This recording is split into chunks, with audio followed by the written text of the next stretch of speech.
Phone tapping అంటే ఇక అన్ని రకాలుగా వస్తాయి. కాబట్టి నేను చెప్పాను, అది టీఆర్ఎస్ ప్రభుత్వం ఒక మాఫియా రాజ్యంగా వివరించిందని చాలా స్పష్టంగా చెప్పాను. కాబట్టి అన్ని రకాలుగా ఉంటాయి. వీటన్నిటిపైన కూడా అందుకే న్యాయ విచారణ జరిపించాలని డిమాండ్ చేస్తాము. ఇది ఒక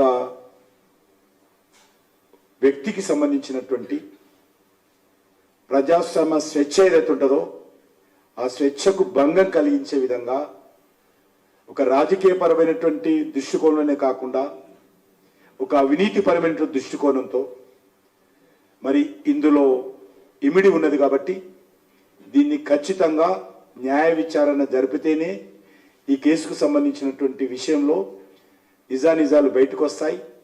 అప్పుడు ఇక్కడ ఉన్నటువంటి ముఖ్యమంత్రి జోక్యం ఎంత, అప్పుడు ఉన్నటువంటి డీజీపీ జోక్యం ఎంత, ఉన్నతాధికారుల జోక్యం ఎంత, మరి ఈరోజు రిటైర్డ్ అయినటువంటి వాళ్ళందరినీ కూడా మళ్ళీ ఉద్యోగాలు ఇచ్చి వాళ్ళ ద్వారా ఈ రకంగా ఇల్లీగల్గా చేయించి ఎవరెవరి మీద ఏ రకమైనటువంటి కక్ష సాధింపు చర్యలు చేశారు, అధికారులు ఏ రకమైనటువంటి అవినీతికి పాల్పడ్డారు, మొత్తం దీనిపైన సమగ్రమైనటువంటి దర్యాప్తు జరపాలి అనేటువంటిది భారతీయ జనతా పార్టీ డిమాండ్.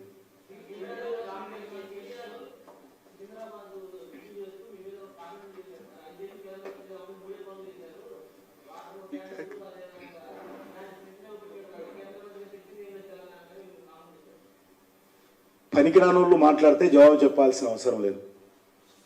సికింద్రాబాద్లో నేనేమేం చేశానో కేటీఆర్కు దమ్ము ధైర్యం ఉంటే చర్చకు రావాలని డిమాండ్ చేస్తా ఉన్నాను. ఎందుకంటే కేసీఆర్ కుటుంబానికి అబద్ధాలే వస్తాయి తప్ప నిజాలు రావు.